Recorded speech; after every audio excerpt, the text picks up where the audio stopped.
let's get into the giant mailbag. What crazy thing did City do this week? It's time for Mattress Running the Numbers. Ready for the main event? The main event. Frequent Miler on the air starts now. Today's main event, the 2024 Bonvoyed Awards. We're going to take a look back at the year and look at what the loyalty programs have done to us instead of for us. And we have a bunch of nominees to discuss. And ultimately, Nick and I will pick each separately who we think was the number one Grinch of the year in this year's Bonvoyed Awards. You're a mean one. Very good. Oh man, we're gonna get like a cease and desist now from whoever. Oh yeah, we're screwed. Shoot. All right. Anyway, so don't forget, if you want to jump ahead to a specific segment or you want to go back to something later on, you can always find the timestamps in the show notes and wherever you're watching or listening. Don't forget to like this video or podcast or give us a review, give us some stars, leave a comment. We always love to hear from you. So it's time to drag out this week's Giant Mailbag. All right, Giant Mail. We've got two bits of Giant Mail. For the first one from Jeremy, I'm hoping, Nick, you can refresh our memory here. This refers to a question of the week that we answered. Can you kind of summarize what that was about and how we answered it? Yeah. So, all right. So if we back up to the original question was someone wrote in and they basically said that they just took a new job and they're going to fly to Chicago probably twice a month. And so wanted to know from like an elite status points earning perspective, whether they should choose to fly American, United, or Southwest. And our response, or maybe even somebody, maybe Delta was in there too, or whatever. It doesn't really matter.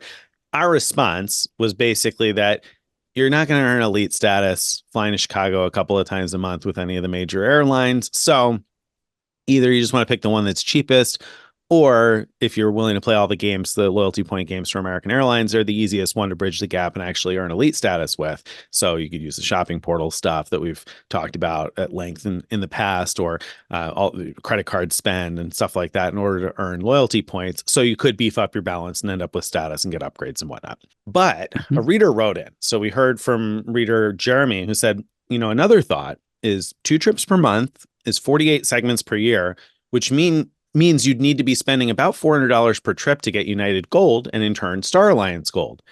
If it's not a government job and they can pick flights or book last minute, that could be reasonable.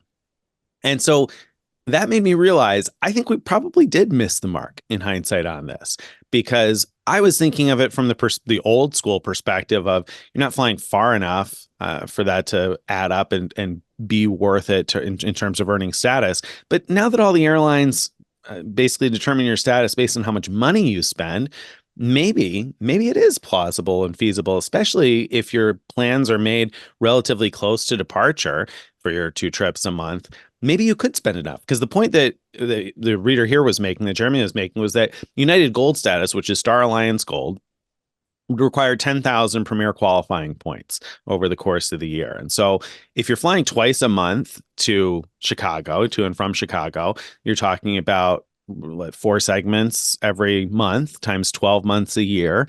So that's 48 segments, essentially. And that's assuming you're nonstop, I guess, or 48 directions anyway. And so if you were spending enough on each direction, like 200, I think it comes out to $208 if you do the math in each direction. So $416 round trip each time, then you would earn enough points, premier qualifying points for United Gold status. And so that made me realize I haven't gone back and done the math on other airlines. But yeah, I mean, if your flights are about $400 round trip, which is not unbelievable, like it depends on where you're starting from, but that's certainly plausible that it could be. Or if you're able to pick, you have a budget and perhaps you're able to pick a flight in a fare class that's a little bit higher or whatever, your employer doesn't really care, then maybe you could earn elite status. And we had kind of dismissed it as though it really wasn't possible at all. And I think it might be possible with some of the airlines. Yeah.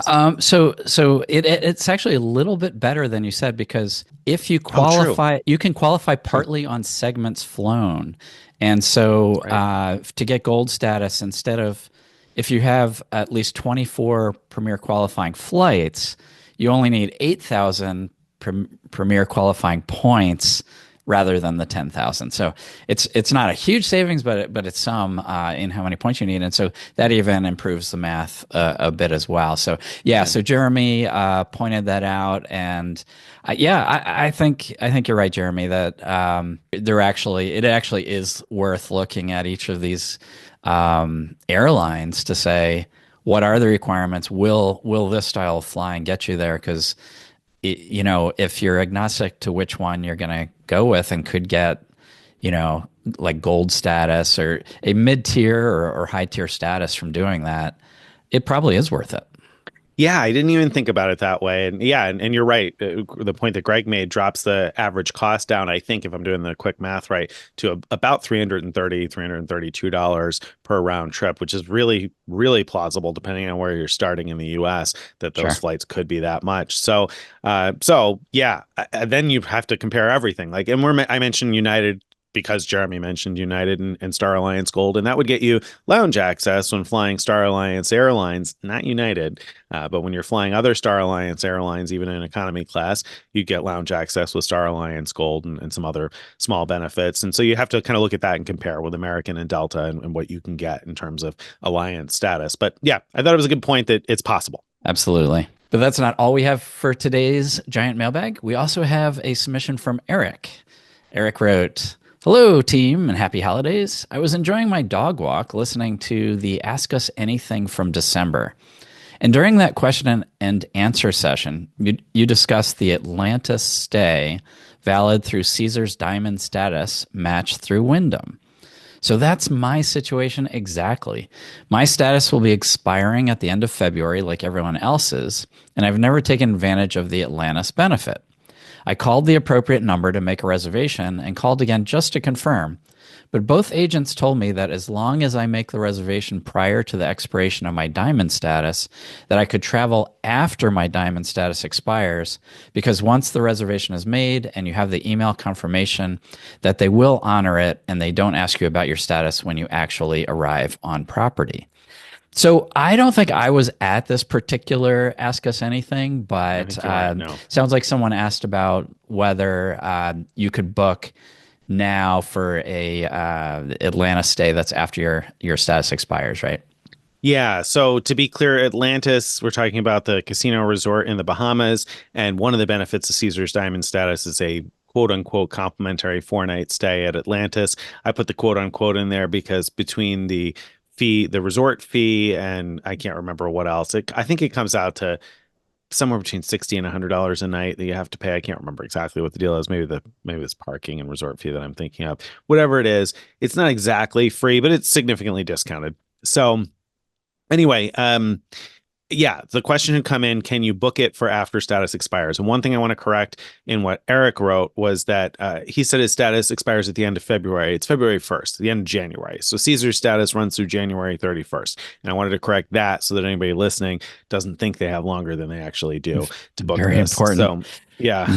So the end of January 31st, your status, that's the end of Caesar's status. February 1st, you'll be back down to whatever you either earned or Caesar's no status gold. Yeah, that's if you matched from something else like the Wyndham Business Earner Card. Yes, exactly. Yep. So anyway, so the question had come in, can you book it for after your status is set to expire? And I thought that you wouldn't be able to book, that they would only let you book through January 31st was what I thought. Clearly, apparently, I was wrong. And this was great news because I saw this come in from Eric and I said, ooh, we've been talking about trying to do this Atlanta stay one of these years and we keep putting it off and not doing it. And I was like, ooh, maybe we could still book this. My wife and I both have Caesar's Diamond status. Haven't had a chance to do it yet, but now I'm really curious because if that does work, that'd be great. I'm not at all surprised to hear that they don't check your Caesar status once you're on property, because what do they care about your Caesar status at that point? They've got you. That was the whole idea, was to bring you in the door. So That doesn't surprise me. I thought that the booking agents wouldn't book it beyond January 31st.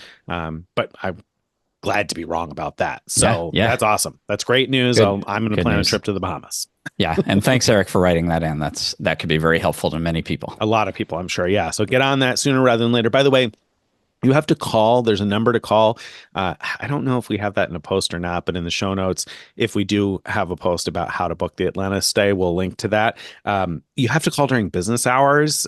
They're like Monday through Friday because you're talking to a specific agent at Atlantis, and it's like one department that handles this. So the hours were, I'm saying business hours Monday through Friday. I think they were even a little more limited than that. We did try to call and book this once before, and it was just such a pain that we ended up not doing it. But I think if you just get through to the right person, it'll be easy. But just don't assume that you can do this at 8 o'clock on a Friday because you can't. Right. Okay, let's talk about what crazy thing. This week's what crazy thing is it a FIPL header, Greg? We've got a FIPL header today. We've got 5 crazy things. And so it's not a double. It's not a triple. It's not a fourple. It is a FIPL header. 5 crazy things. All right. So what crazy thing did Air France KLM Flying Blue do this week? Yeah. They sent emails to a bunch of people saying, congratulations, you are now a Flying Blue Ultimate member. Now, Ultimate is their top of the top tier elite status, which gets you all kinds of upgrades and other perks, and unlocks the ability to use miles to book La Premiere first class, which you can't do unless you have platinum status or higher. So all kinds of great things, but it was just a mistake. Oops. Oopsie daisy. They didn't really mean to give you free top tier status. So yeah, I think people who logged into their accounts didn't have the ultimate status. They didn't have the status. People called in and were told, yeah, it was just a mistake. Yeah. Whoopsie daisy. All right. Yeah, so Flying seriously. Blue sent out a mistaken email there, getting people very excited for no reason. I was initially very disappointed that I didn't have this email. Now I'm kind of glad so that I didn't have to stress over trying to figure out whether or not it was going to be honored. So I don't feel as bad about it now, but I do feel bad for the people who got it and got excited because that stinks. Yeah. Oh, well. All right. On to our next piece of the FIPL header. What crazy thing did IHG do this week? Okay, so IHG has a promotion, which they did last year too, where you can buy elite qualifying points. And so the idea here is that you can always buy points from IHG, and they're often on sale for half a cent each, which can be a good deal, just like that. But in this case, when you buy those points, they're elite qualifying. You need 120,000 elite qualifying points for diamond status, which then would get you like free breakfast and other perks at hotels. So when it first came out, or at some point, a lot of people were seeing that it would cost $640 for 120,000 points. So if you think about, well, what does that mean? If you bought 120,000 points when they're on sale for half a cent each, it would cost you $600. So basically, they were saying for just $40 more, you can not only get that many points, but you'll also have diamond status for all of 2025. So Nice. that seemed like a blisteringly good deal. Anyone who's going to be staying a few times at IHG properties could benefit from the breakfast. What a great deal there. But then, the next day, people were logging in and saying, no, it's showing $800 for the same number of points. So, okay, well, now it's $200 more than just buying the points straight up when they're on sale. It depends on your situation, whether that's a good deal. And for some people, it still could have been a good deal. So then after thinking about it a while, people logged in to see what to buy at $800, and now it was $1,000. Yeah, now we're pushing it. now we're pushing it, IHG. And then last night, as we're recording this, and this morning, it's back down to $640. So I have no idea what it will be when you're listening. Is it tied to the price of Bitcoin or what? I don't know. I mean, IHG sometimes does things just to get onto this crazy thing segment. And so that might be what's going on here. So thank you. Thank you, IHG. And I'm sorry you get buried in a list of 5 crazy things, but they were not counting on the FIPL header, Greg. They thought that they bought their way to the headline. They thought they would get an exclusive. Yeah. Sorry for that, IHG. So a quick question. Did you get targeted for this? Did you buy it? Would you buy it? I didn't look to see whether I was targeted because So that I tells me whether had you would buy it. yeah, I had I had a situation where I had a very large spend I had to do in a short amount of time, and I have diamond status secured through my through card spend. So so yeah, so there's no reason for me to do that. But I actually thought about like should I sign up for my wife? But you know, because like twice a year we use her free night certificates at you know, and so it'd be nice to have diamond status for those days. But I'm kind of on the fence. I don't know that it's worth it for that. Was she targeted? Do you know? I didn't check. Didn't check. Yeah. Yeah. Cause I tried because at 640, I said, well, okay, that I'll use the points eventually. I'll probably end up buying over time. I'll probably end up buying 120,000 IHG points anyway. So for $40 more, I figured same Yeah, kind of thing. I've got a free night certificate I'm going to use every year. And so just using that, I'd come out ahead on breakfast for my family of four. So I thought, right. oh, this is good. I would do this, but I tried logging in and I was not targeted for it. So Yeah, I was yeah, immediately and disappointed. also to be clear, like IHG's not like Hilton. You know, Hilton does those half cent sales like every 5 minutes, but IHG it's less often, and they're often targeted, like how much you're getting discount. So the half a cent thing is not like a lock, in my opinion. You know, when you want to buy the points. So at the 640 price, I think that's a good price for buying the points anyway, even Yeah. Yeah. without that. So Yeah. I would also think about it that way Yeah. if you're interested in the points and the status. Yep. It's Yep. pretty good. Yep. Yep. Good deal there. All right. So and crazy though that the price is fluctuating. So if you listen to this and you log in and it's like $1,000, maybe give it a day. See what happens. Because you never know. All right. What crazy thing next? What crazy thing did I do this week? I did something crazy. Are you sure? Well, I think a lot of people would think it was crazy that you flew to Mexico and back and didn't leave the Yeah. airport in Mexico. Well, until you got to that last detail, a lot of people are like, "What's crazy?" So, yeah, but it's true. I didn't leave the airport. Yeah, so I took a little mileage run. Been a while since I've done. Actually, I don't think I've ever done a mileage run because I've never really chased elite status or anything. But this, of course, was not an elite status mileage run. But I was trying to get in an extra airline for the SAS challenge, the SAS Euro Bonus Millionaire Challenge. That we just did our Million Mile Madness and flew 15 airlines in order to try to earn 1 million SAS miles. And unfortunately, I was still missing credit for 3 of the airlines. So I flew to Mexico for the day. Initially, I thought I might stay overnight, but my options to stay overnight were either to stay in Cancun, which would have been fine, but it was more expensive than I really wanted to spend for a solo trip by myself to like what, sit at the pool for a few hours by myself. I don't know. It didn't Right. seem worth spending hundreds of dollars or an equivalent amount of points for that. So Sure. then the other option was I can fly to Mexico City, which seemed kind of appealing, and spend a night in Mexico City, and that did sound appealing. I've never been to Mexico City before, so that had some appeal to it.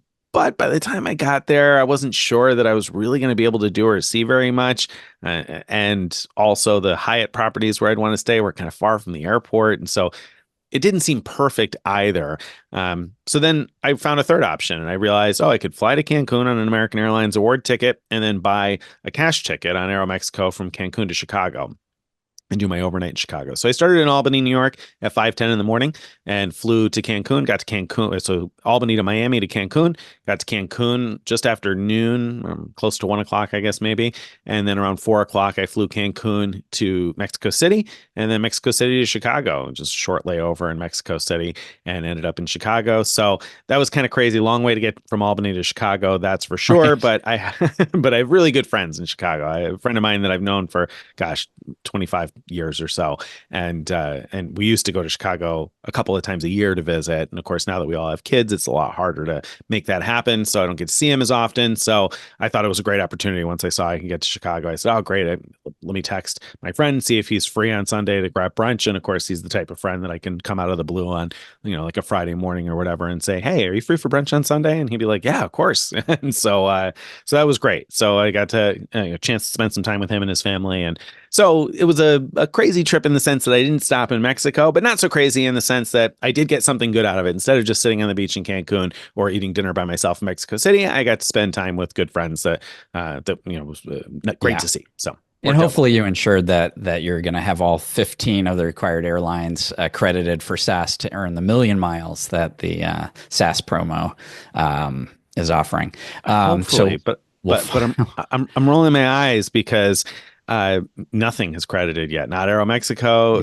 none of the three that I'm missing. And I just saw like an hour ago before we recorded this, somebody in Frequent Miler Insiders reported that their 15th airline just credited, and so they're going to get the million miles. And I'm like, my goodness, and I still don't have credit for my Vietnam Airlines or my Air Europa that should have been slam dunks. Yeah, I'm like, man, it is frustrating, and I keep checking like throughout the day obsessively. Anyway, yeah. All right, let me ask you something. So you went to Chicago. That makes a lot of sense. See a great friend. Did you think about flying to Detroit? And I'm not asking because I'm hurt that you didn't visit me, but because your beloved Lions. Detroit Lions were playing the Bills that day, which was a huge game. And you could have, had you come, you could have watched in person the Lions being the Lions. As appealing as that sounds, I was okay with missing that opportunity. And of course, Greg means the Lions being the Lions because they lost. Although of course, that said, if anybody's following the NFL this year, the Lions are 12-2, and so I've been a Lions fan since the 90s, and so that means I was a Lions fan the year they went 0-16, and lots of years with terrible records. So I'm used to seeing the Lions lose a lot. I'm not used to seeing the Lions win 12 out of 14 games. So and that's with like all those injuries. I mean, it's most really of the defense is hurt. What they've pulled out. Okay. Enough of us doing a sports show, I guess. Right. We're not a sports show. We're not a sports show. What other crazy thing? What crazy thing did both of us do? Because we did something nuts last week. We did. So we record earlier this week. We recorded a coffee break episode about Alaska's upcoming premium card coming summer of 2025.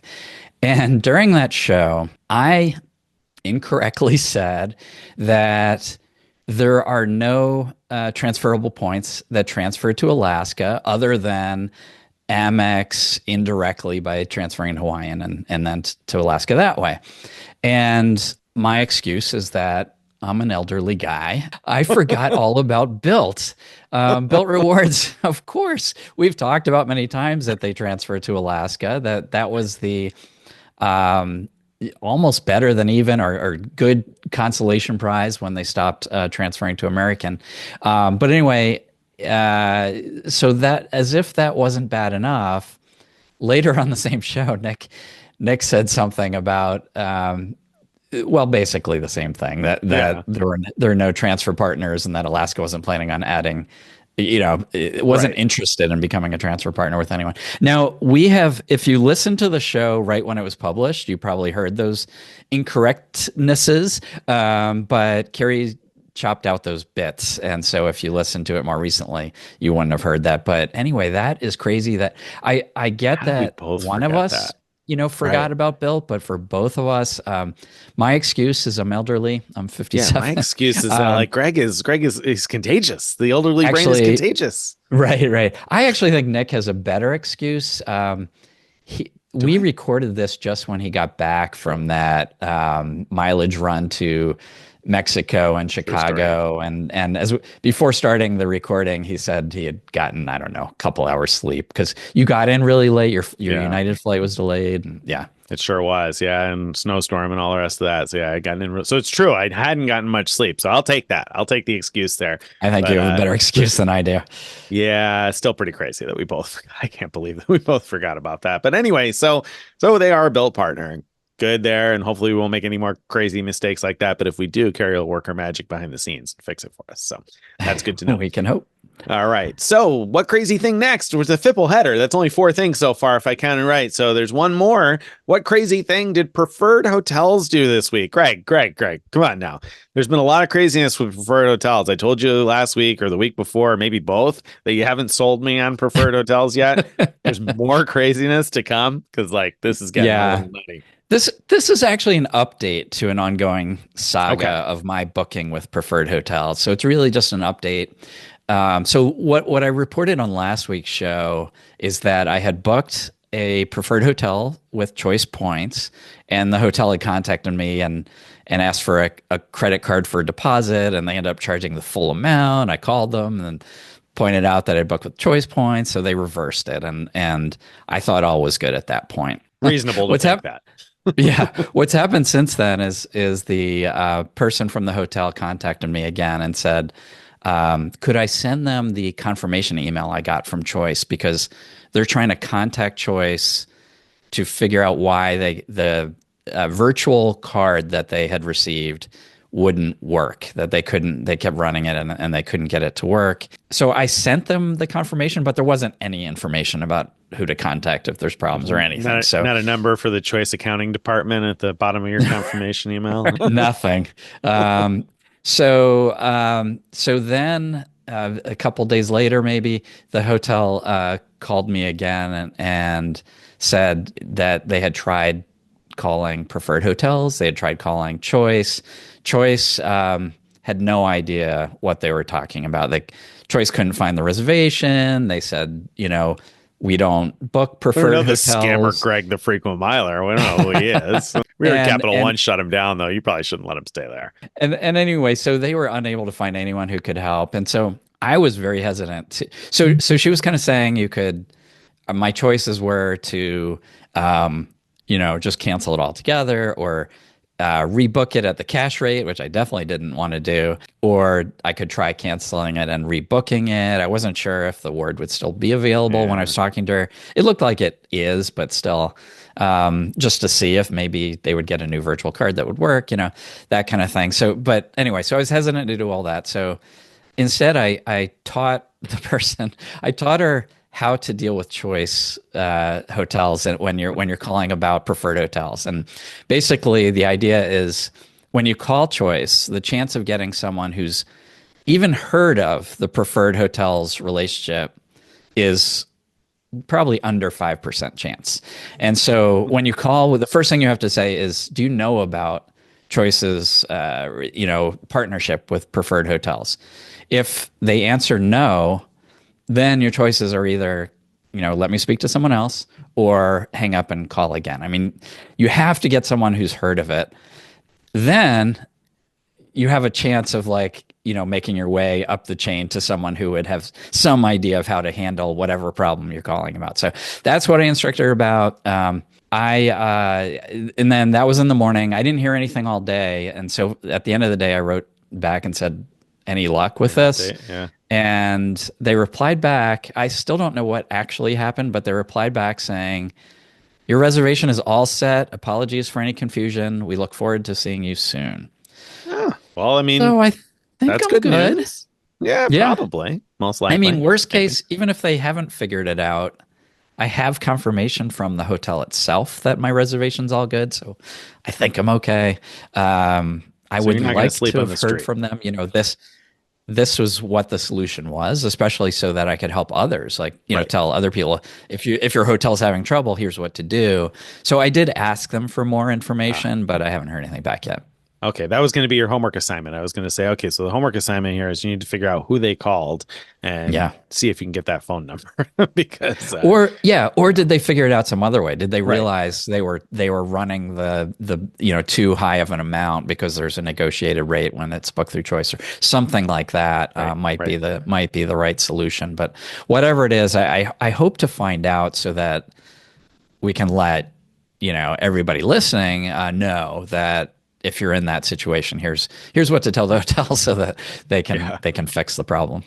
Yeah. All right. Well, a good news update, but hopefully we'll have even more to come on that. Another update, hopefully next week. We'll see. So maybe the crazy thing there is not Preferred Hotels, but Greg, that I'm still batting away trying to get these Preferred Hotels booked with points. The crazy thing is that you had to train the Preferred Hotels rep how to deal with Choice. That's the crazy thing. And that's all accurate, right? I mean, that's exactly what you have to do. And great advice for anybody listening that wants to do one of these, that you may as well just lead with the question, have you heard of this partnership with Preferred Hotels? And when that person the Choice representative inevitably tells you they haven't, just hang up and call back again. Or like Greg said, you could ask to speak to somebody else, but probably easiest, just hang up and call again and keep rolling the dice until you get somebody who knows what they're talking about, because you're not going to train the rep in terms of how the relationship works or explain to them that the partnership exists and have them understand it and be able to magically book it. So don't waste your time with somebody that doesn't know. Just keep Yeah. swinging at it until you get somebody who knows what's Yeah, going and on. it's useless to try to explain it to them. Totally useless. Trust me, I know. That's Yeah, I mean, that's not going to generally work. true, right? When you get a representative that doesn't know what you're talking about with really any program, anything, Right. you're almost always wasting your time trying to explain to them something that they don't know because it's Right. just not going to happen. Exactly. All right, let's talk next about awards, points, and more. So, awards, points, and more. First up, we've got some American Airlines news.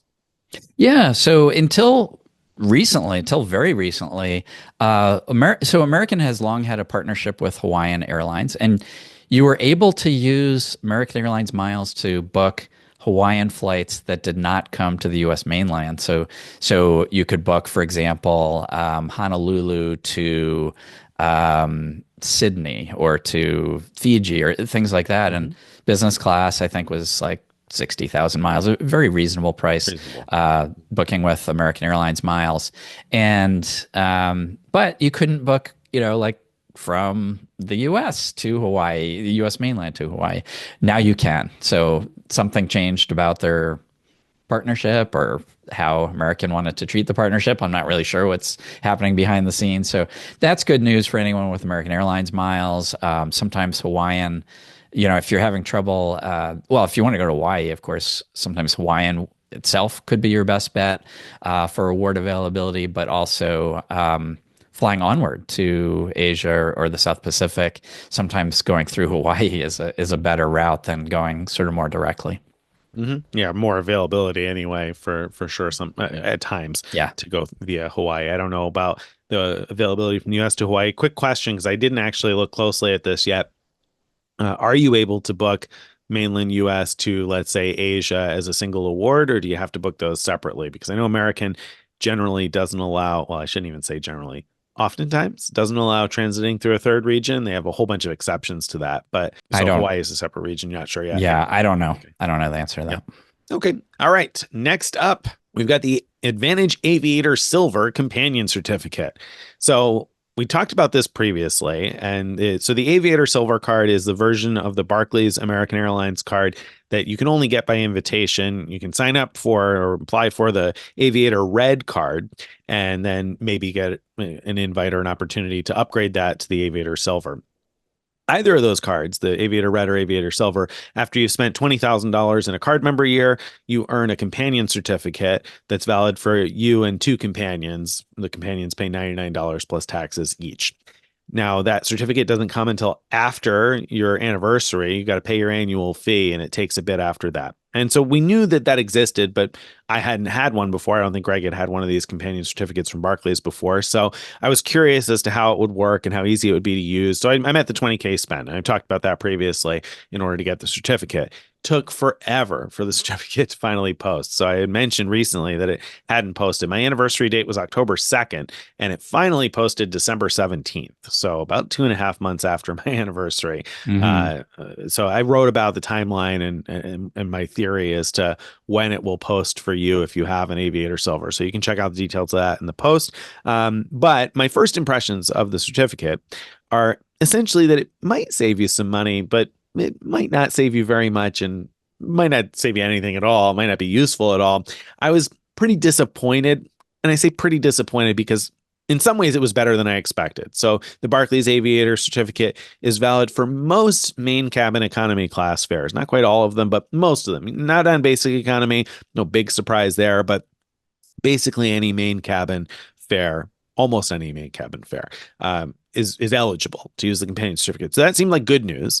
However, there's a couple of bad things. So first up, lots of blackout dates. So the blackout dates for this year, 2024, I think there were 50 of them. For 2025, there's 53. For 2026, there's 56. So that's a lot of blackout dates when you look at the fact that the certificate's only valid for 12 months and you have to complete travel by midnight of the day it expires. So you literally have exactly 1 year to use the certificate. Yeah. And they're blacking out like 2 months, basically. Of time. And Right, a reader right. pointed out that a lot of it was weekends. They pointed out that it was 12 weekends out of 52. So basically a quarter of the year's weekends are blacked out of using the certificate. And so that's pretty lame. Yeah. for a lot of people. And I assume it's like over the holidays as well that it's Yeah, of blacked out. course. I didn't really look at that. So basically, they're blacking out the dates that, the way to get the most value from something like this is when you really want to fly during a time when prices are high. And this is a way, theoretically, of just paying one high fare, and then the other two people that are with you are only paying $99 plus taxes. But if they're blacking out all those dates when it's expensive, Right. yeah, I mean, the chance of getting good value from it seems slim. Yeah, well, so and I was a little even generous probably, and I wasn't particularly positive about the certificate and the post, but I was still probably a little generous because when you look at it, you say, okay, so out of 12 months, they're basically blacking out 2 months worth of dates that you can't use it. So really, you only have about 10 months to use it. And of course, when your certificate posts, you're unlikely to, well, first of all, you can't use it for travel within 48 hours. You have to book at least 48 hours in advance. So it blacks out the first 2 days anyway after it posts. And probably most people aren't planning travel, aren't going to book a flight within like a month of the certificate posting, right? I mean, like most people are just aren't planning flights that close in. And particularly for me, because this certificate posted on December 17th, like what new flight am I booking in December? I already have my plans, my travel plans for December. So then I look at it, I'm like, well, that kind of cuts off a month. And so, depending on your situation, maybe that's true or maybe it's not true for you. But at any rate, it seemed to me like the total potential number of dates when you can use this are pretty slim. And then of course, you can't necessarily fly on the weekend you want to fly on. So that kind of stinks. I did give some examples though. I gave an example where even on a flight that wasn't very expensive, you would still save some money with the companion certificate over the basic economy fare. Even if you would have bought the basic economy fare, I would have saved about $60 a passenger, but only about $60 a passenger on what was a $266 round trip ticket for one passenger, or and that was in a basic economy, or $350 in main cabin. So you'd get three people in main cabin for about $60 a person, less than the cost of basic economy. So I mean, you'll save a little bit of money, not a ton of money. So don't get too excited about the companion certificate. Essentially, it could potentially be useful, but I would look at it more as like an extra. I wouldn't be counting on getting a lot of value out of it. We'll use it to good value. There's a particular trip I'm looking at where the tickets are like $600-700 a person, and it would work with the certificate. So Great. I would get pretty good value out of it, but I think that that's just going to be so niche. Like I'm traveling small airport to small airport, and so if that's you, maybe you'll save a bunch of money, but right. I don't know. Most people won't. My lesson from reading your post is like, if I'm going to be spending big on the Aviator Silver, it's to get loyalty points. Mm-hmm. And if the companion ticket comes along, I would treat it as like an extra that I may or may not use, and just not even like worry about it expiring without being used, because I do not see myself pursuing it. I also hate that it doesn't allow upgrades, for example. So if you have elite status or you want to pay for upgrades, you just can't do it, right? It's economy only, and that's it. Yeah, it says that it's not a ticket, not eligible for upgrades, and it doesn't say only for elite status. I'm sure that based on the wording of it, you can't pay for an upgrade either, and you have to call in order to book it. You can't book it yourself online. It's not like the Bank of America companion certificates with Alaska or the Southwest companion certificate. You gotta call in order to book it. So that adds a layer of pain in the buttedness. So it's just not great. Yeah, yeah. So that's that. So I mean, once I use it, I'll have some more details, I'm sure, about how that process went. But initial impression is, All right, next up in awards, points, and more, the Hilton Aspire resort credit has improved, I guess. Well, so we had reported a while ago that the list of eligible resorts that Hilton publishes had shrunk. A lot of hotels that people had been counting on were no longer on that list, but now they seem to have reappeared. So I don't know what did anything really happen here other than the page getting changed? Like, do you think they were really invalid, or just someone messed up and didn't have them on the list? Tough to say, but yeah, I mean, this is, honey, I unshrunk the kids, I guess, because the properties that I noted, a couple of properties that used to be eligible for the resort credit that weren't when the list came out, the new list came out, and those are the ones I noted are back in the list. And then I went through the comments on the post because there were a bunch of readers that lamented that this resort or that resort was no longer on the list. And all of the ones that people had mentioned are back on the list of eligible places. So Greg might be right. It might have been that all of them continued to work and just the website was wrong in terms of not listing all of the resorts. Hard to say, but anyway, if you thought you weren't going to get use out of that benefit, or you were disappointed to see a particular property no longer on the list of eligible resorts, you should recheck the list because it's changed quite significantly. Yeah. Yeah. All right. The next thing is Marriott. A little bit of good news. They didn't actually announce this, but it was buried in their terms and conditions, a change in their terms and conditions, that their nightly upgrade awards, which are things that you can get when you've earned 50 nights with Marriott within a year, or again at 75 nights, you could pick 5 of these nightly upgrade awards. The way they work is you apply them to a reservation if the hotel allows it.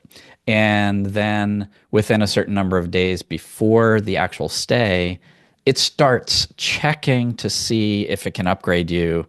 And you may or may not get upgraded to whatever you picked as your goal. So it was already not the best upgrade instrument available across the hotel chains, but I guess better than Hilton's upgrade instrument, since Hilton doesn't have the bar is low there. Right, the bar is low. When you said you may or may not get upgraded, I was thinking to myself, you probably won't, but you may. I think it depends a lot on the property. Sure. Some are really good about that. But anyway, they had, I don't know when, maybe last year, changed it from starting to check 5 days in advance to starting to check 3 days in advance. And so that was a little bit of a devaluation, sort of, except that, either way, it's not even guaranteed. Like, you generally didn't get upgraded 5 days in advance anyway, so I don't know that it mattered. But anyway, it moved from 5 days to 3 days. Now it's back to 5 days, except if the property is one of these 3 brands, Edition, Ritz-Carlton, or St. Regis, then it's still 3 days in advance. And gotta love this about Marriott, that like no matter what rule they have, there are have exceptions. There are complicated exceptions, and this is not quite breakfast level confusing, but it's just absurd. Like, what does it cost the hotels to allow the checking for upgrades to start 5 days in advance to happen, that they're like, no, that's not good. You can't do it till 3 days in advance. I don't get it. Marriott just wants to make it clear that every rule has an exception. That's all. They just want to make sure every rule's got an exception. Come on, guys. Well, so the advantage of 5 days over 3 days, like my initial reaction was the same as Greg's. Like, what does it matter? You got to wait till the last minute anyway to know whether you're going to get a suite. So you can't use that when you really need a suite, right? Mm-hmm. Or whatever the upgrade is. The difference, I think, is that the cancellation policy on a lot of hotels is 2 days or sometimes 3 days. And so if it's checking 5 days in advance, I guess you have the opportunity to book a stay and maybe have another stay booked and say, okay, well, if my upgrade doesn't clear, I'm going to cancel the Marriott stay. Yeah. And so if it's checking 5 days in advance, you can take a swing for the first couple of days and see if the upgrade clears. Like Greg said, I haven't often had one of these clear 5 days in advance anyway, but it does give you a couple of days for that to potentially happen anyway. So I think that's maybe the advantage of the switch. Actually, yeah, days. No, that's a really good point. If a suite's really important to you, then that's exactly right. That's something you might want to do, and exactly have that backup so that you can stay somewhere else if it doesn't clear.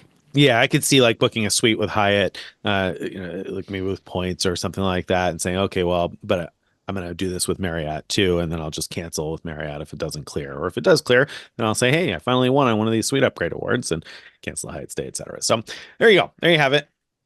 Nice sort of change there. Speaking of nice changes, well, I don't know if it's nice necessarily, but another piece of news and awards points and more at the very least is Southwest has made some changes to their assigned seating policy, or has announced some details of the changes coming to their assigned seating, or the news coming with their assigned seating, I guess we should say, because assigned seating, of course, is not something Southwest has been known for years and years. But starting in mid 2025, they're going to start selling assigned seating for flights departing starting in early 2026. So we don't have specific details as to what date they're going to start selling seat assignments or what date they're going to start implementing them on flights, but expect sometime probably around summer 2025 for tickets are selling for travel in winter 2026. So that's coming at some point. And they announced some details for elite status benefits and companion pass holders. So A-list members, that's the first level of elite status with Southwest Airlines, are going to get standard upfront seating at the time of booking. So that's kind of nice. They'll get free seat selection essentially at the time of booking. So that's A-list members. And then they'll get access to extra legroom seats 48 hours prior to departure. So they'll have a chance to pick out extra legroom seats if they're left 48 hours prior to departure. A-list preferred members can choose from any available seat on the plane at the time of booking. So A-list preferred is their top tier status. They have 2 tiers is all of Southwest. And so you'll be able to pick your seat at the time of booking. That's nice. So you'll be able to pick an extra legroom seat, exit row, whatever it is that you want as an A-list preferred member. As a companion pass holder, your companion is going to get the same whatever seating benefit that you have. It's going to transfer to your companion. So if you're a companion pass holder and you have A-list preferred status, then your companion is also going to be able to pick any seat at the time of booking. Or if you're a companion pass holder and you just book a more expensive fare that comes with seat selection, your companion will also get seat selection. So whatever seat selection benefit you have as the primary companion pass holder, your companion will get too. So that's nice. Those are decent changes. And then there was a little bonus bit that was in some details at the end of the announcement that you had to click to expand and see. And that was some small changes to cancellation and change policy that were good, I think. So you can now cancel just one leg of a round trip flight. So if you book round trip and later decide that you don't want to take the outbound, but you do still want the return, you can cancel just the outbound. That's nice. One of the reasons we typically book one ways is because that's usually a pain if possible at all. And so that's nice that you can do that now.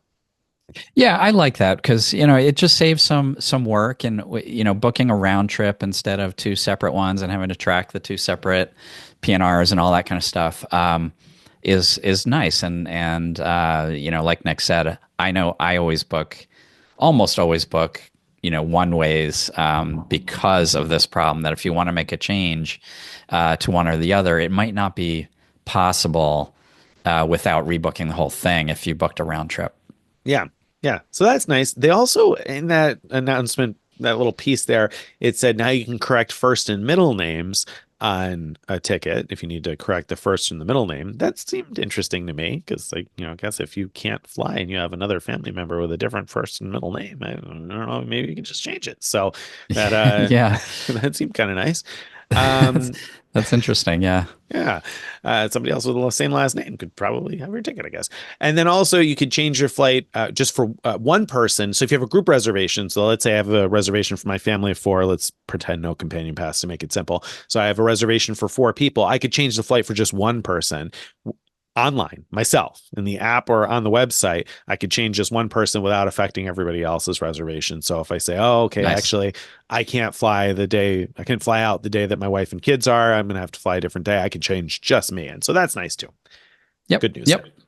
All right. So some positive news out of Southwest-ish. I mean, unless you're against the whole assigned seating stuff, I guess. Yep. Yep. Yep. All right. That brings us to this week's main event. Main event time, the 2024 Bonvoyed Awards. Let's talk about who was the meanest, grouchiest, grinchiest loyalty program for 2024. But first, let's recap the 2023 Bonvoyed Awards.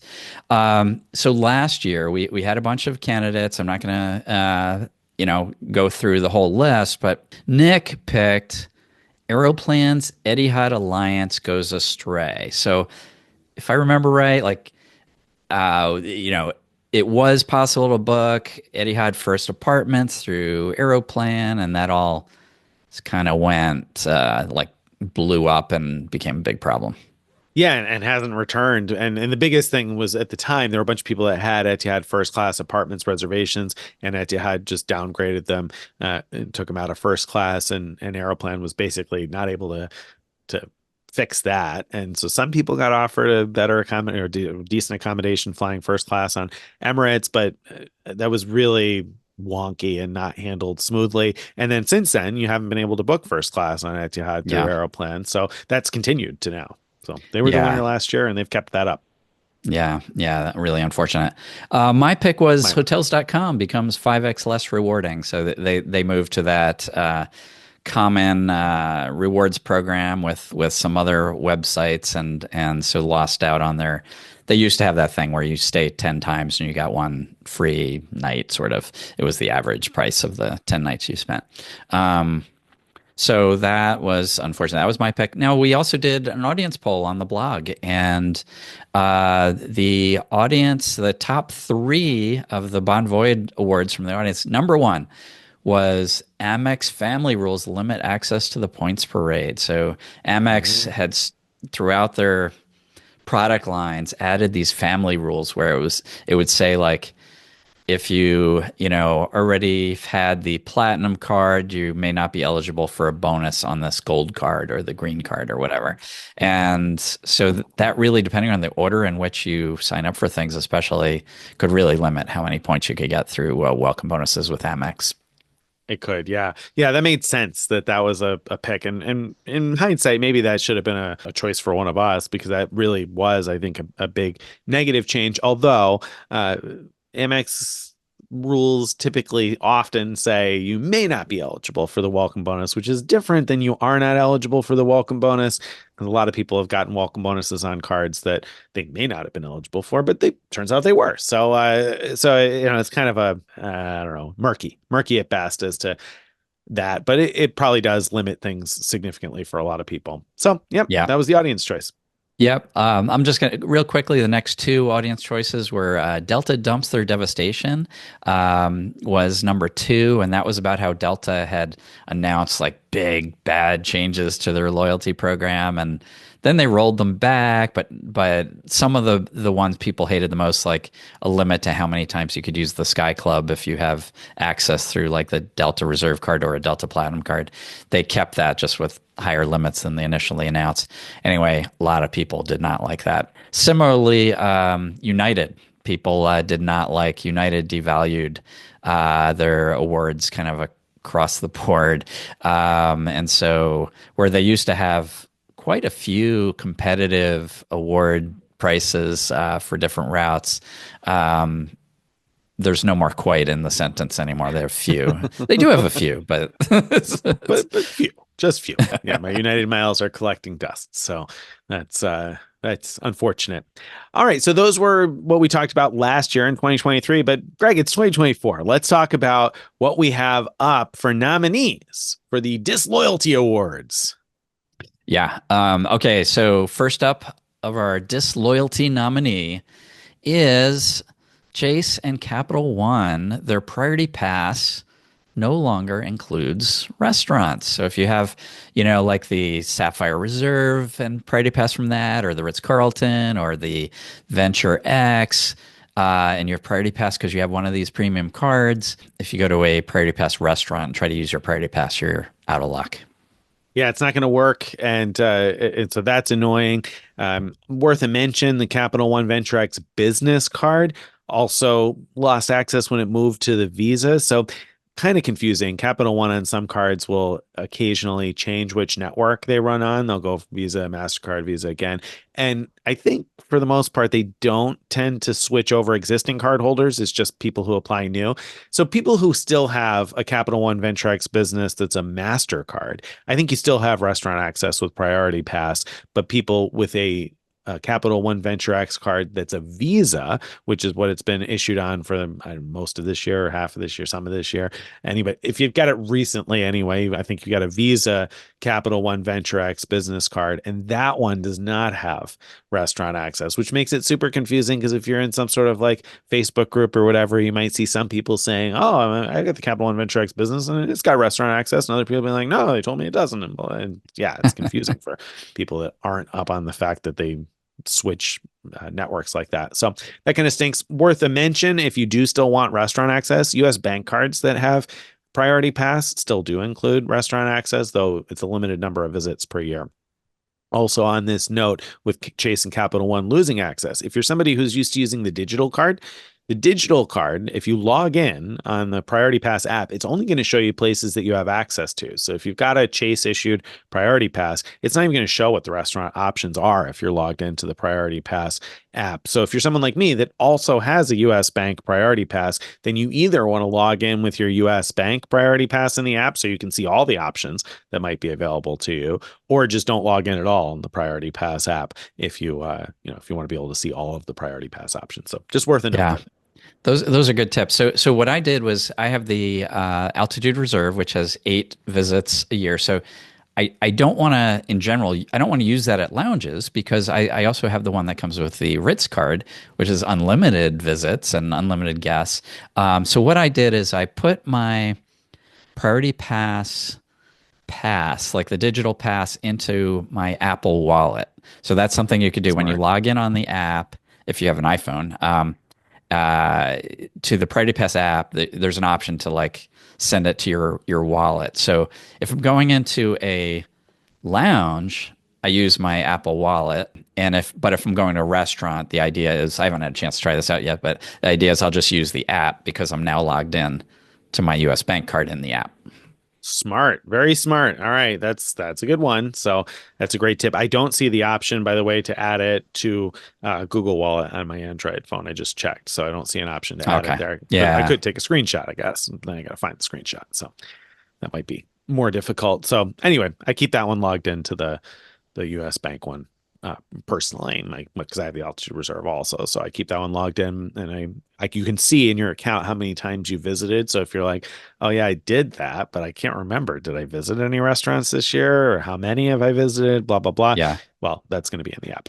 And of course, if you keep logged into the one you don't want to use at lounges, you could use the physical card at the lounges to get in and not worry about it. And of course, you could also log out and in, but that could be confusing, I think. That's what I do. I keep the physical Ritz, so the Priority Pass for my Ritz card is in my actual wallet. And so I use that physical card to get into lounges, and then I just use the digital one for restaurants. Makes sense. All right. So next up. That was the first disloyalty nominee. Next up, Virgin goes dynamic. What did Virgin do to us?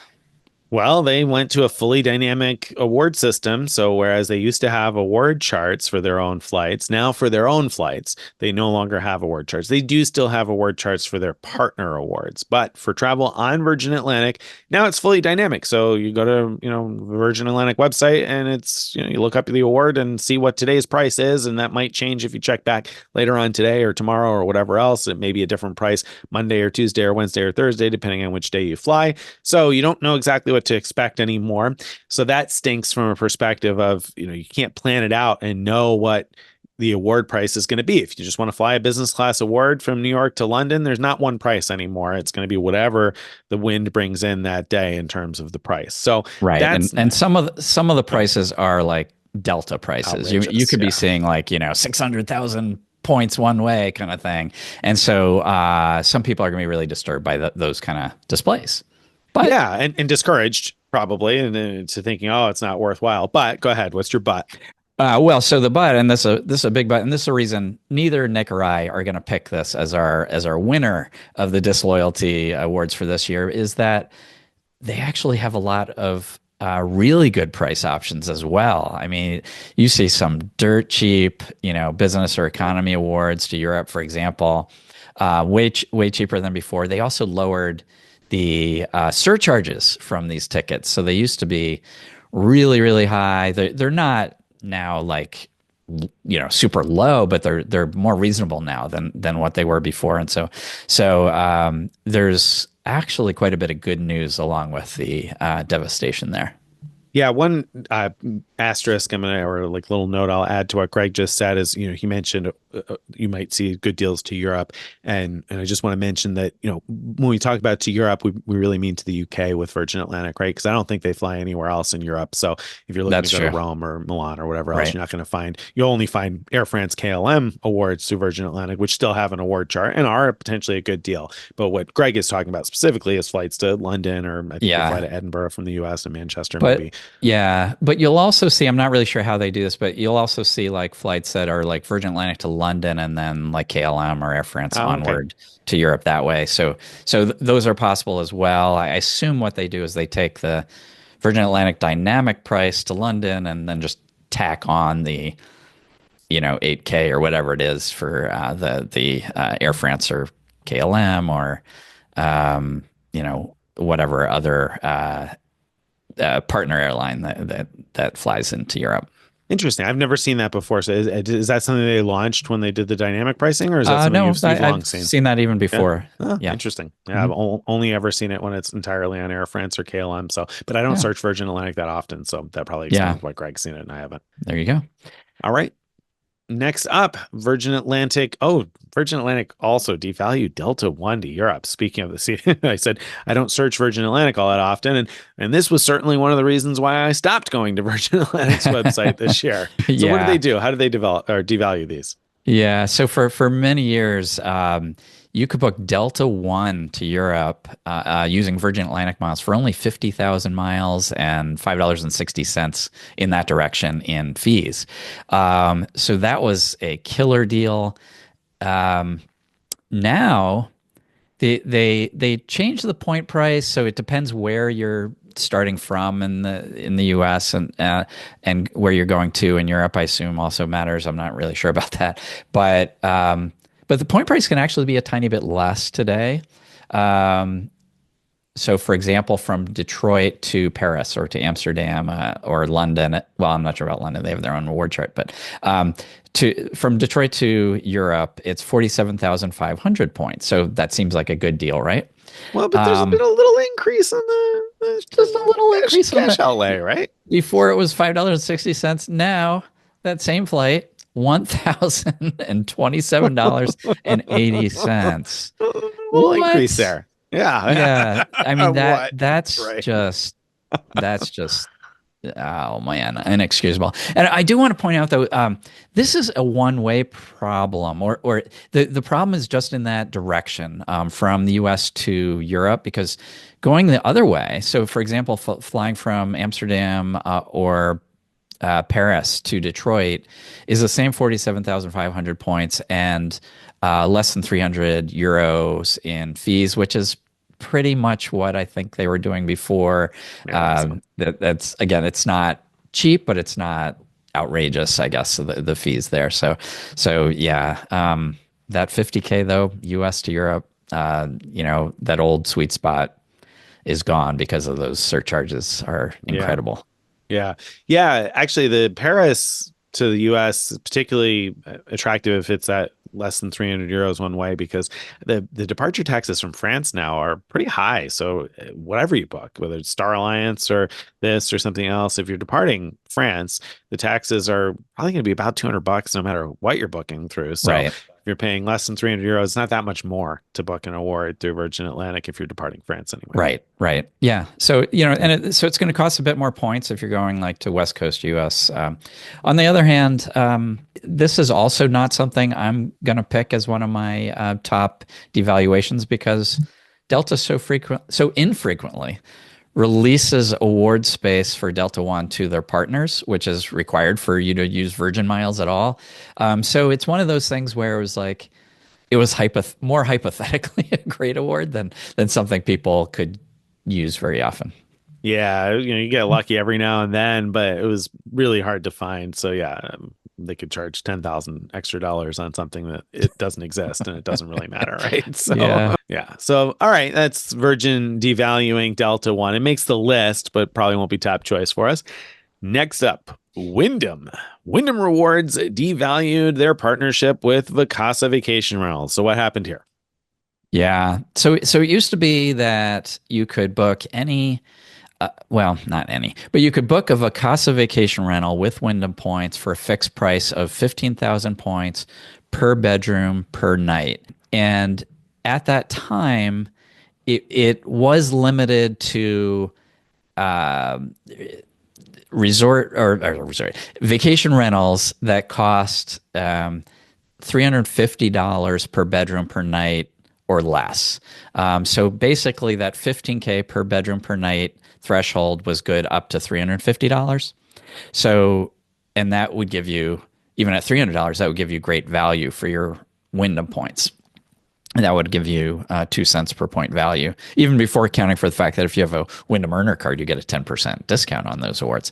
So anyway, what they did though is they changed it up. They said if the cash price for your stay is up to $250 per bedroom per night, then that old pricing applies, 15K per bedroom per night.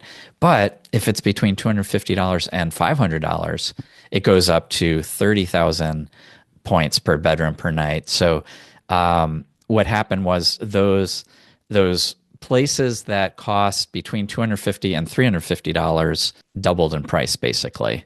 Mm-hmm. The ones that cost more than that per bedroom per night weren't bookable before, so it's no big deal that they cost more. Right. This is an interesting one.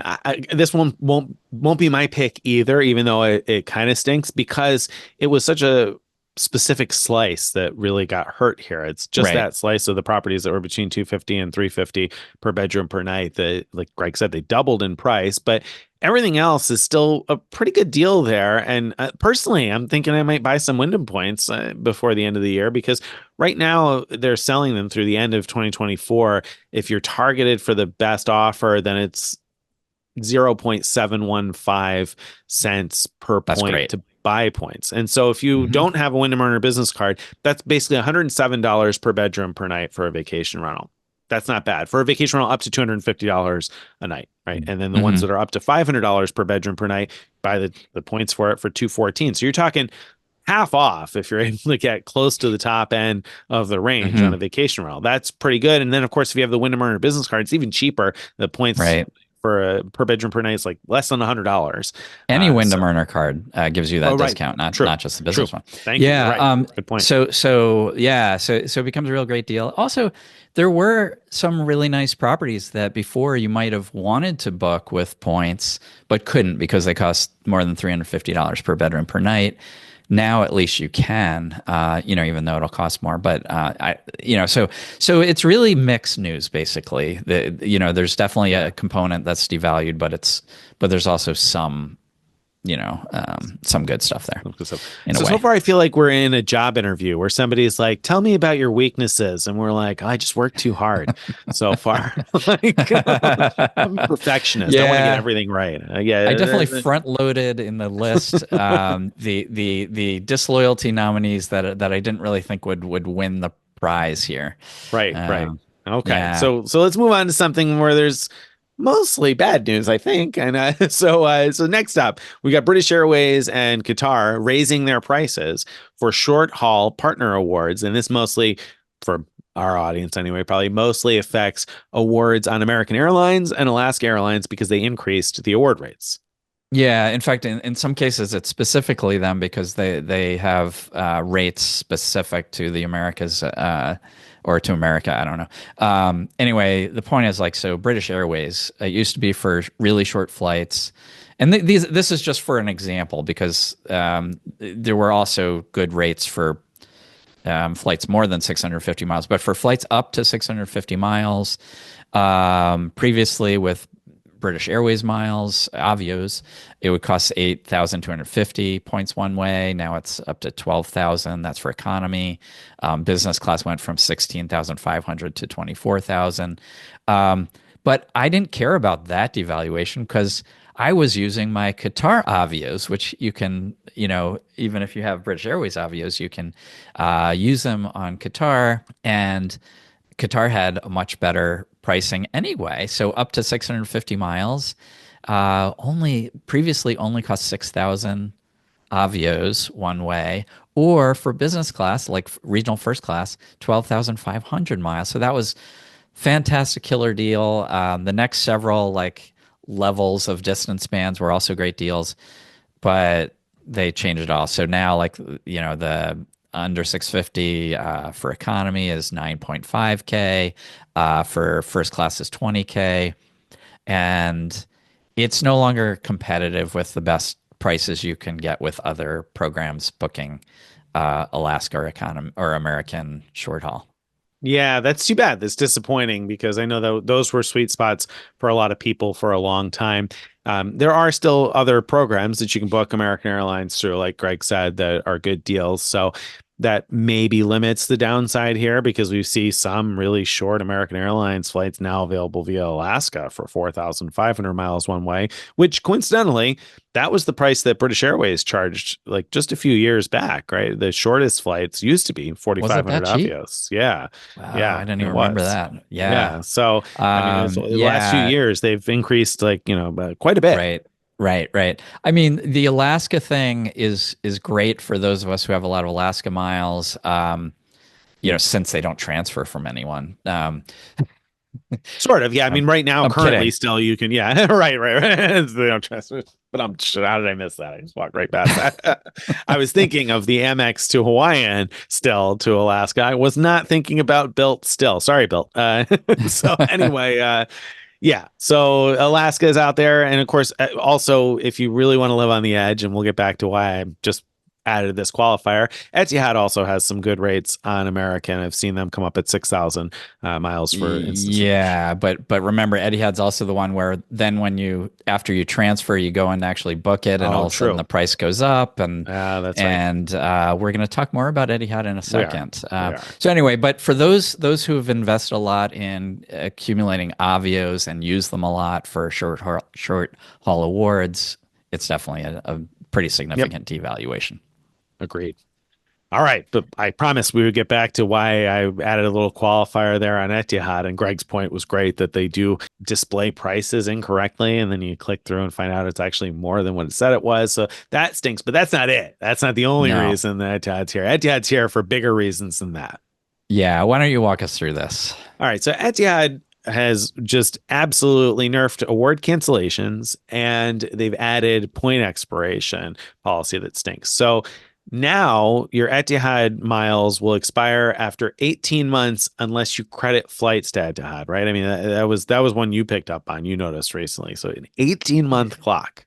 Yeah, so it used to be 24 months, and it used to be that any activity, spending miles or getting more miles, like you'd transfer 1,000 more miles in from a program or whatever, that activity would reset the clock for the 24 months. So As is the they case with not o- many airlines. right, most airlines work that way, and Etihad decided that that was too nice, so they changed it to 18 months and said the only way to reset the clock is to credit a flight to Etihad, so you actually earn miles. It could be with a partner or Etihad itself, but either way, that you earn some miles, and that'll reset the clock. And the number of times I've ever done that is zero, and I would not Don't see it want to happening. have to worry about that. Like, oh my gosh, I have to fly, American Airlines flight and credit to Etihad just so that my points stay alive. Ick. Right. Well, you know what though? They're making it a little simpler for you because if you book an award with Etihad and you later have to cancel it, you're unlikely to have many points left to try to keep alive. So, so let's talk about the award cancellation Yeah. policy changes this year. So Etihad really made like the most punitive, I think, award cancellation policy out there. Just about. Maybe there's one or two that are equally bad or worse. Yeah. So now, Iberia is not yeah, so that's the good. one that came to mind. That was Iberia was it. Yeah. So anyway, if you cancel an Etihad award ticket more than 21 days prior to departure, you're going to lose 25% of the miles that you used. So just straight off the top. So you booked a 100,000 mile award. It's going to cost you 25,000 miles to cancel. So that's painful. And, certainly on a more expensive award, ouch, that just continues to get really expensive. But that's Yep. if you're 21 days or more in advance. If you're between 8 days before departure and 21 days, you're going to lose 50% of what you paid for the award. So half your miles just evaporate Hmm. into the ether. It really seems like they want to get rid of some miles here. If you cancel within Yeah. 7 days of departure, so within a week before departure, if you get sick, your kid gets sick, whatever, something comes up at work and you have to cancel your trip, you're going to lose 75% of the miles that you use. 75%. So I don't even know why they're giving you anything back at that point. I mean, I'd be pretty unhappy if I lost 75%. My goodness. But within 24 hours of departure, it's 100%. cancellation penalty. So if you cancel within 24 hours, that's it. You just lose all the miles. You don't get anything back. There's not a fee Yeah. you can pay to reinstate them. They're just gone. Right, right. So if you don't want to have to worry about the expiration policy of your miles, what you want to do is wait until it's Wait, within 24 hours so you don't have any miles left right. to worry There's about. nothing you got to credit. You don't have to credit anything that you got then. That's, yeah. No, that last point is actually pretty common. A lot of Yeah. airlines have that cancel within 24 hours and you're out of luck policy, but the rest of it is really unusual and really punitive. I'm very, very much not a fan of those changes, and they're kind of weird because and I feel like in the past 5 years, like most like program changes involving those types of things have moved more in the positive direction. Yeah. Like it's understandable. They also, we didn't even mention, they raised a lot of award rates as well, because that's like a normal thing. Like all programs are doing that. It's Right. this changing the expiration policy and the cancellation rules to make them worse. Yeah. That's just, yeah. It's weird. So weird. Yeah. Yeah. That's so weird. Losing 75% if you cancel within 7 days of departure, really to me is the worst part. I mean, 50%, 25%, they're all bad, but the 75% within 7 days departure is the one that really hits me, is why I just wouldn't book with Etihad, because like, you don't know what's going to come up and happen. Did notice they have a fairly cheap change fee. I think it was like $30 or 35 or something like that. So if you're less than 21 days in advance, it might make sense to pay that fee to change to more than 21 days in advance and then cancel to get 75% of your miles back. That's a good point. That's a good point. But it's still not 100% no matter what you do. Oh yeah, it just stinks. I mean, my goodness, at school pickup yesterday, the teacher brought my son out to say that, hey, we're sending home gifts for parents today because they're dropping like flies. So kids are getting sick, and that happens. Oh my goodness, cancellation penalties, terrible. Yeah, and imagine so if you have like a some kind of insurance that would cover it, like how would they figure out how to value those miles that are lost? I mean, good luck. Yeah, good luck with that. Right. Yeah. So I don't book anything. Yeah, Etihad at this point, mostly because of the policy, out of a protest because of the policy. But yeah, I don't want to deal with that at all. Yep. Okay. That's not it though. We got a couple more nominees. We've got 3 more nominees. Bilt. We told you we wouldn't forget about you again, Bilt. Bilt, you're in here. You reduced the rent day earnings to 1,000 bonus points. So Bilt, every first of each month, they double the points you earn on spend, and it used to be that doubling was capped, that you could earn no more than 10,000 bonus points. So, for example, if you were spending on things that had no category bonus at all, you would, on most days you earn 1 Bilt point per dollar. On the first of the month, you earn 2, and until recently, you could spend $10,000 in the 1X category, and you would get a total of 20,000 points, right? Because 10,000 of those points are bonus points, and that's the cap. Now they've limited it to 1,000 bonus points, so it's almost like not even worth worrying about, is it rent day anymore? It used to be you could really make their elite program work for you by doing all your spend during rent day, earn enough points to get like top tier status, and then you were getting better transfer bonuses and things like that. And now it's just like, well, you can't really optimize that way on the earnings at all. No, yeah. So I'm not bothering to go after the bonus points on the first of the month necessarily anymore. I mean, if it works out to be useful because I have something that I have to buy that day, maybe, but I'm not gonna go out of my way for an extra 1,000 bonus points.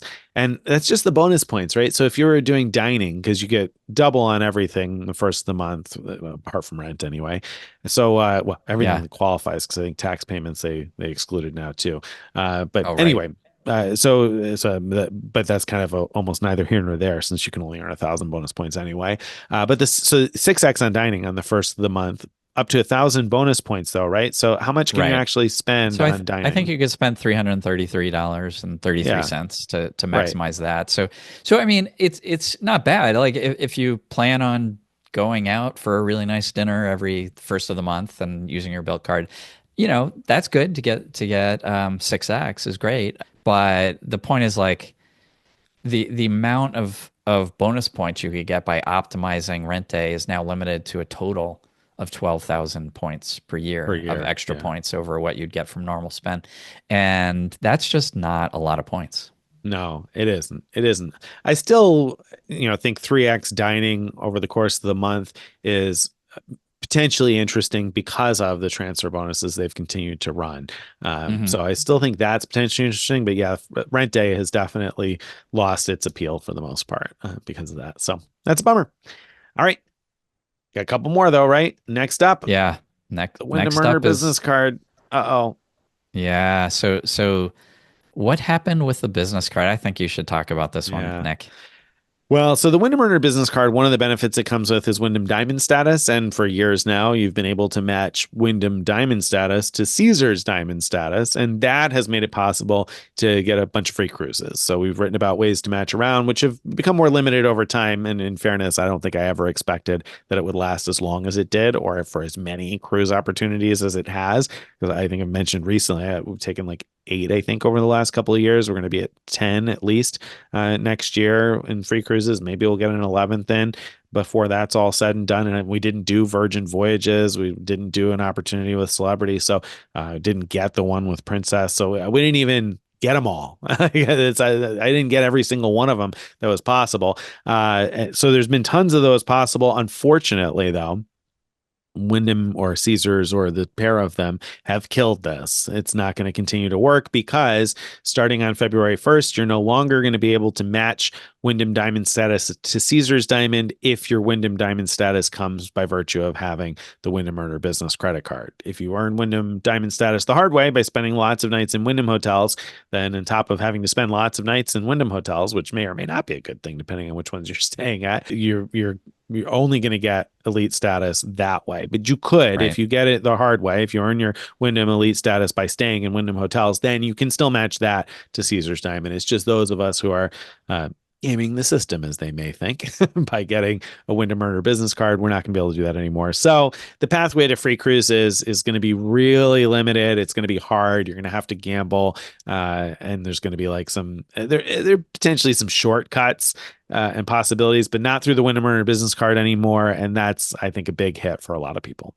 Yeah, yeah. Grinchy move, Wyndham and Caesars. My guess is it was probably Caesars that led that move, Probably. but And in fairness, like it makes sense. It wasn't it costing does. Caesars anything for you to be able to match around for free cruises. Like that wasn't hurting Caesars at No. all. But there are benefits. You weren't paying Caesars Diamond members don't pay resort fees, for instance, and there's some other small ancillary Vegas type benefits that they're giving out and probably not seeing a lot of benefit from. So Right, right. All right.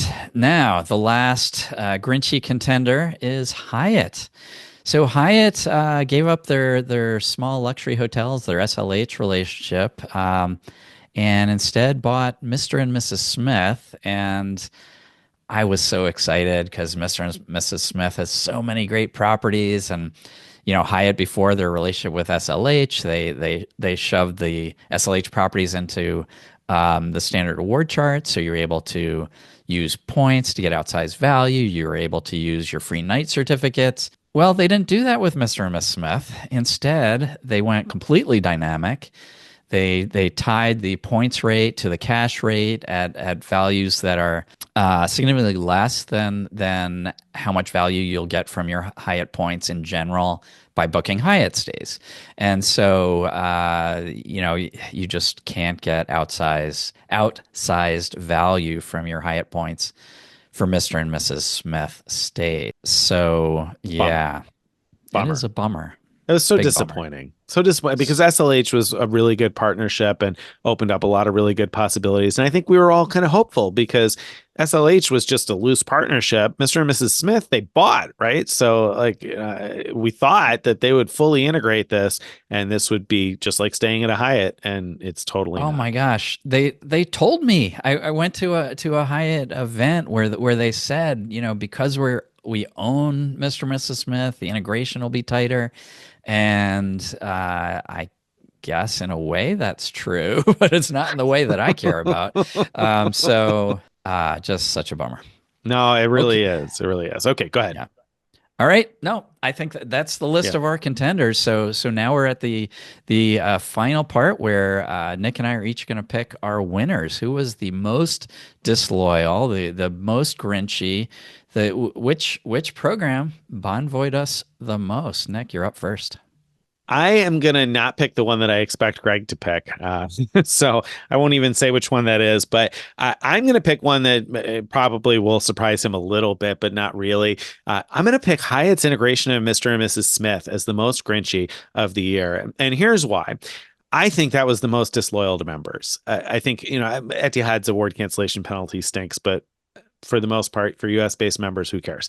It's bad, but it's not like it doesn't feel as disloyal to me as Hyatt taking their membership, which broadly has to work to be loyal to Hyatt, right? I mean, it takes effort because Hyatt is not everywhere you want to be. And so you may choose to stay somewhere out of the way or even a little bit more expensive or whatever the case might be in order to stay loyal to Hyatt because they've got a smaller footprint. And then, man, they bought Mr. and Mrs. Smith and just integrated it in a way that really kind of feels like a slap in the face to loyal Hyatt members who've been collecting points and looking to use them via Hyatt's great award chart. So I think that stinks. I also am particularly disappointed about this because of the news that broke this week about Venetian and Palazzo joining World of Hyatt. And here's why. Because the press release for the partnership with Venetian and Hyatt said that we would soon be able to use World of Hyatt members would be able to earn and use loyalty points, but didn't say anything about an award chart, didn't say anything about where it fits on the award chart, and in fact mentioned that Venetian and Palazzo will be like new brand explorer options. So they're clearly not going to put them in with like Unbound Collection or with one of the existing brands. And I can only imagine that the reason for that is because they're going to follow the Mr. and Mrs. Smith pattern and make it dynamically priced. And I hope I'm wrong about that, but the integration of Mr. and Mrs. Smith makes things like that possible because now they've created the expectation that, well, some things might not be on the award chart anymore. And that stinks because long term, I feel like that is a very bad sign and something that I don't want to see Hyatt go to a dynamic award chart. And, of course, we've seen everybody else do that. So I think it won't be necessarily shocking if and when they get rid of award charts and go dynamic, but it's going to be incredibly disappointing to those of us who have chosen Hyatt for years and years because of their great award chart and their great award system and benefits and all the rest of that. So if they start chopping away at those things or differentiating and making it complicated like Marriott, there's not going to be any reason for me to choose Hyatt over Marriott because Marriott has a much bigger footprint. So if I want to put up with those types of headaches, I'll just pick Marriott or Hilton, right? I mean, some places Yeah, everywhere I want you to want be. to get Bonvoyed, Marriott's the Right. place Might to as go. well go straight to the source, right? I mean, Go to the source, yeah. Yeah. So, it's worth mentioning as an aside, or maybe it's not even an aside. It's right there with it is that Hyatt also did this to their vacation rental type of properties. So, true. so they had these destinations by Hyatt or something like that that used to fit into the award chart, and it was a pretty nice setup. And there were like all these properties, like all over Hawaii, for example, where you could pay Hyatt standard rates and get into these like giant condos and things. And they moved that to, I don't even remember what it's called, but to a new thing that's like it's Homes and basically book. Hideaways? No, that's Marriott, Okay, right? yeah, it's something like No, Homes and Highways, that's Hyatt. That's Hyatt. okay. Homes and Villas is Marriott. Anyway, it's the point is that's also dynamically priced, and so it is weaseling its way in multiple places, this dynamic pricing that Hyatt has, and it has been bad for us on both. Now I'm curious, before I say what my pick is, Nick, you said that you had a guess as what I'm going to pick. I'm curious. You've got to pick Etihad, right? I mean, because that's the other really bad one is the cancellation policy from Etihad. And like I said, it doesn't, to me, feel as disloyal, mostly because probably not very many US based members have been all that loyal to Etihad's loyalty program anyway. So it doesn't necessarily feel all that bad to me, whereas Hyatt does. So I think you're going to pick Etihad though, because I mean, those cancellation policies are horrible. All right. I did not pick Etihad. All right. Ooh. Audience listening, say it with Ooh. me. I picked Hyatt. Okay. All Hyatt. right. We agree. Wow. Hyatt, you broke my heart. I was so looking forward to the Mr. and Mrs. Smith situation. I thought for sure you would do it right. You said to me you would do it, you would integrate really well, which to me means ward charts. Right. Right. And you know how much the award charts matter to us and how much we want to be able to, count on there being situations where we get outsized value. We know, how much we want to use those free night certificates to good value. You came out with that new ridiculous, unbound free night certificate where you need Unlimited. like 15,000 nights at Hyatt in order to get one of those. And it doesn't even work at Mr. and Mrs. Smith. Come on. Come on. So, yeah. You're Hyatt. You did it. You out Bonvoyed Marriott, who didn't even make our list of contenders this Didn't year. even make it this year. Marriott. I think we're numb to anything Marriott does these days. So they probably did some really bad things, and we were just like, yeah, that's Marriott. But Hyatt, we're not used to that. Stop it. No, it stinks. It really is disappointing that it's happened this way. We didn't expect that. We were excited, and I think it stings even more to have come on the heels of losing SLH, because like when they lost SLH, we were kind of like, yeah, that stinks, but probably it's going to be even better with Mr. and Mrs. Smith. And whoa, talk about the total opposite. Hilton picked up SLH, and my goodness, have they picked it up and run with it and eaten Hyatt's lunch, because they've done really well with the way they've integrated SLH as a separate entity than the way that Hyatt has integrated Mr. and Mrs. Smith as something they own. Nuts. Right. So Hilton has eased the sting of losing SLH, but Hyatt, wow. Yep. But we'll be curious to hear readers. So we're going to have to find out what readers think was the winner and see if they agreed with us. And or listeners and viewers. Right. I say readers. Yes. I mean, audience members. Thank you very much. You're absolutely right. All right. I think that brings us to the end of this week's episode, into the main event anyway, and to this week's question of the week. So this week's question of the week, my elderly brain might be forgetting if I've done this before. So if I have, then maybe we'll have to edit this out and do a different Nick, I'm the one with an elderly brain. I'm not sure what you're talking about. I'm telling you, it's contagious. So we got an email, and it's not the only one we've gotten like this. We've gotten a couple in recent months like this. So that's why I think maybe I did this before. I can't remember. Here's the question of the week. Chris says, guys, you've got a great thing, but way too many pop-up ads on your site, becoming harder and harder to use. You bounce around from one pop-up to another, drives you back to the start of the page, making it difficult to read. Don't ruin a great thing. Support your need to drive revenue with ads, but don't make it unusable. Also, out of all the websites you go to, I'm seeing a lot of tracking software, not a good thing. So, Greg, what are you doing with the ads here? Yeah, I love that you brought this up, Nick. So we do not allow pop-up ads of any form whatsoever, but somehow these malicious spammers or something insert some kind of code into ads and cause these pop-ups to happen under certain circumstances. And it's like playing whack-a-mole. Every time we're aware of this, we report it, and the hosting company tries to shut all that down, but then they find another way to have that happen, and so what we need is your help, because these seem to creep in like weird situations, like people, maybe it's location based, it might be type of device, it might be certain cookies you have. I actually have no idea what's going on, but what we could use is, if you see an ad pop up over the whole screen, or even over like part of the screen, more than just like on the side as static, or more than just like at the very bottom, sometimes like an ad will kind of move around a little bit. That's fine, as long as it's not covering up any of the content. But if you see that, please take a screenshot and send it to us at mailbag@frequentmiler.com, and then we'll forward that on. Let us know what device you use, what browser, and anything else you think might be relevant, so that we could try to track this down and stop it, because we give up a lot of potential ad revenue by not allowing these kind of ads, and yet they still sneak in, and that's really unfortunate.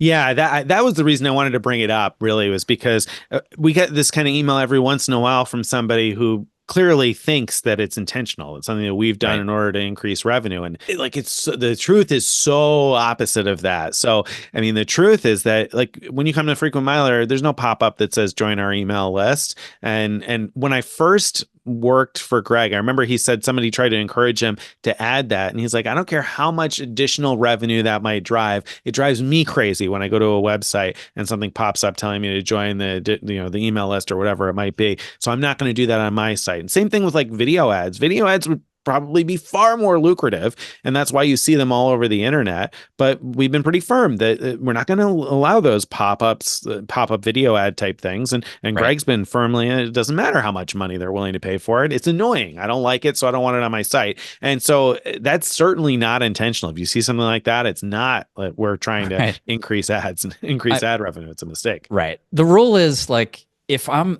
reading, if I'm coming to our site, I want to like the experience. And if something happens that I don't like, I don't want other people to experience that as well. And I hate it when I go to any website that pops anything up over what I'm trying to read, or a distracting video pops up on the side even that is playing sound and things like that. If in fact, yeah, that's another thing. If you hear any sound come out of ads, that is not intentional too. You please do report that. Harder to take a screenshot of that, but actually a screenshot might help because we might be able to identify which ad did that. Well, and that's to reiterate something that Greg said there too, is it's really important that you do send us the screenshot, because you might think, well, you guys are on the site 1,000 times a day. You must notice these pop-ups all the time.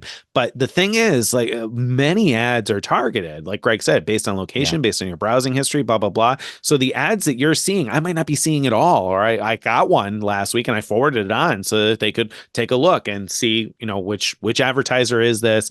Who is this that's sneaking that ad in and making it behave that way? But we're not going to see all the ads that come up just because that's the way ads work on the internet. So you do really need to send those to us if you have them happen, because we don't want those to be out there as part of the user experience. It's not intentional. So just wanted to make sure people knew that we're listening anyway. Great Okay. point. That's the end of today's episode. If you've enjoyed this episode, you'd like to get more of this stuff in your email inbox each day or each week, you want to go to frequentmiler.com/subscribe. Again, that's frequentmiler.com/subscribe to join our email list. Follow us on all the various social media. Join our Frequent Miler Insiders Facebook group where you can ask and answer questions like this. And if you have a question that you'd like to be considered for a future question of the week, or a piece of feedback for the giant mailbag, or one of those annoying pop-up ads to report so that we can get that cleaned up and fixed, you want to send that too. Send it a mailbag at frequentmiler.com. Bye, everybody.